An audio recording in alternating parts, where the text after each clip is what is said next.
that Crimea might be under consideration, that Zelensky might not have that red line in the sand. I'm not going to give an inch of my territory up, but Crimea has been taken over by Russia now for 12 years. Barack Obama let it happen, and it's been that way. And that seems to be part of sort of a foregone conclusion. In all of our prior conversations, you talked about Zelensky, lack of willingness to concede any territory. Does he think that he can somehow get back Crimea? I mean, recognizing the relative negotiating powers that we've talked about, and that he doesn't have a whole lot of power on his side at the negotiation table. I got to tell you, Brian, I think that the issue, and this may sound like a trite statement, but I mean it genuinely. I think he has become delusional in his thinking and is not looking at things reality. That's one of the reasons why I think that President Trump just has to make whatever decision he thinks is best for the United States, because he doesn't have a genuine partner on the Ukraine side to come up with some kind of rational plan that they can present as a unified side along with Europe in their negotiations with Russia. Because you have Ukraine, you have Europe. I mean, they're literally all over the map over here, and they're not connected with the reality map that Trump apparently is. So you see, it's nearly impossible. So the only thing that is going to make some sense for President Trump is going to be, I'm just going to have to make the best deal that I can with Putin, or I'm just going to have to walk. And Rubio mentioned that on Sunday again.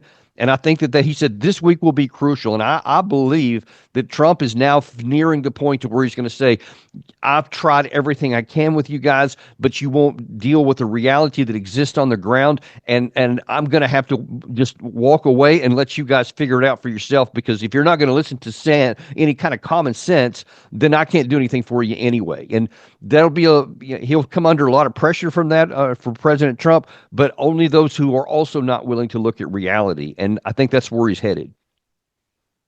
So Zelensky's basically operating from a position of delusion. I mean, has anybody sort of slapped him in the face and say, what do you got? I mean, what is your argument? I mean, your people are being slaughtered on the battlefield. And I'll admit that some of the Russians, and I guess North Koreans as well at this juncture, are being slaughtered as well, but not to the degree the Ukrainian soldiers are. They're running out of people to fill the ranks in the military. This has been going on for quite some time. Meanwhile, the slaughter goes on. Zelensky's in an untenable position and yet won't acknowledge it. I guess I just don't understand, why didn't somebody just sort of throttle him? Right. I think diplomatically, that's what Trump is about ready to do. And I think that he's like you would ordinarily think the head of a state is somebody that can be dealt with rationally. And even if you come to a situation you don't like, the circumstances aren't to your liking, and therefore you can't get the outcome that you want, you grudgingly acknowledge what is and then get the best out of it you can. That's kind of normal how people would work. But Zelensky is not in a normal position. And I think that his situation is exacerbated further, and alarmingly so, by leaders in Europe, because instead of throttling him, as you just put it, they instead encourage him. And I mean, you've had it all the way through. You've had Boris Johnson advise against having the Istanbul Agreement in 2022, and you've gotten them now. Germany was publicized, said they suggested Zelensky reject Trump's plan to, quote, give away Crimea. And as though there's a choice to be made. So that's not just Zelensky, but it's also the new incoming government from Germany. And then you have, of course, Macron and Keir Starmer of the UK. They keep talking about this coalition of the willing. I mean, they're feeding into it. So there's a much bigger problem, quite frankly, going on in the Western world right now, which complicates this greatly. But this pressure on Zelensky to reject the idea of negotiating some sort of land for peace deal with Putin, they haven't stepped up and said, we will send our people in to help and fill the ranks of your depleted military. There's been no out loud statement from the European Union leaders to that effect. They're just egging him on and having his people continue to go through the meat grinder. Am I wrong on that?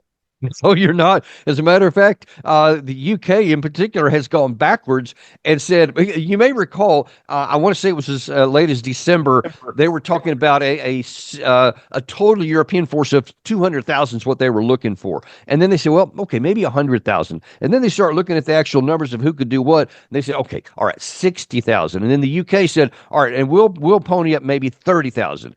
And then they said, okay, well, actually, maybe 10,000. And now, in this past 7 or so days, it's like, okay, we'll send some trainers into Ukraine, not even peacekeepers, because they realize they don't have enough. They can't actually do it. But they're still talking about this and encouraging Zelensky forward, which has the perverse effect that you just laid out there, getting more Ukrainians slaughtered in a pointless battle they can't win, and they just won't come to grips with reality. It's really puzzling. What is the state of the? I mean, do we even know what the Ukrainian population wants at this juncture? I mean, I don't know if they do surveys and polls, and it's one thing to be patriotic and say, no, damn it, we're not going to give the Russians an inch of land, and we're going to get Crimea back. But practically speaking, the people on the ground are the ones that have lost their sons and their husbands and their grandfathers to this terrible conflict. Yeah, I do. I have talked recently to a former member of Zelensky's government. I won't say who. I don't want to throw that person under the bus. But they told me that the polling that is actually out there shows that the further away you are from the line of contact, the less willing you are to recognize reality, and the more willing you are to say, yeah, let's keep on going. But even that number is coming down. But they said that when you're up on the front lines, I mean, I'm talking within like 100 kilometers or so, those people are saying, this is dumb. Let's don't do this anymore. We'll just keep losing more territory. Now then, there was 4 more villages this morning around the area of Pokrovsk on the Ukraine side, which has received orders to evacuate because the Russians are continuing to go forward. Russia gained 27 square kilometers of territory in the last 24 hours. So their advances are accelerating, and now more Ukrainian people are put at risk, and there's more flight going on inside the country. And you keep seeing that over and over, and you just got to ask yourself, how much worse does it have to get before you finally come to a recognition that the war can't even be stopped, much less won?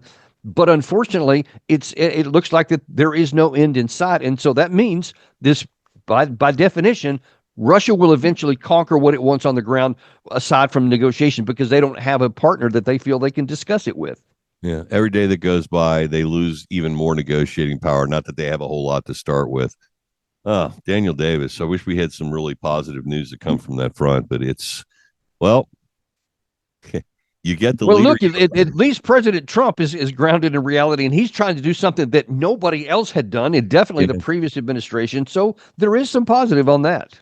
Yeah. Hey, real quick, just your thumbnail sketch boiled down take on military strikes against the Houthis. We've been dropping all kinds of bombs on them lately.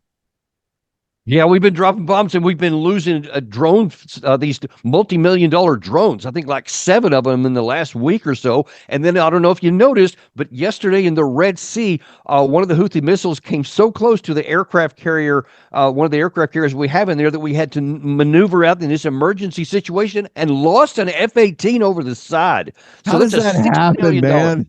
How does that happen? Because they were just doing a normal move on their hangar by moving a plane around, when all of a sudden they had an emergency requirement to maneuver away from a ship. I mean, away from an anti-ship missile. And because of that, the ship lists very heavily to the side, and it literally rolled into the sea.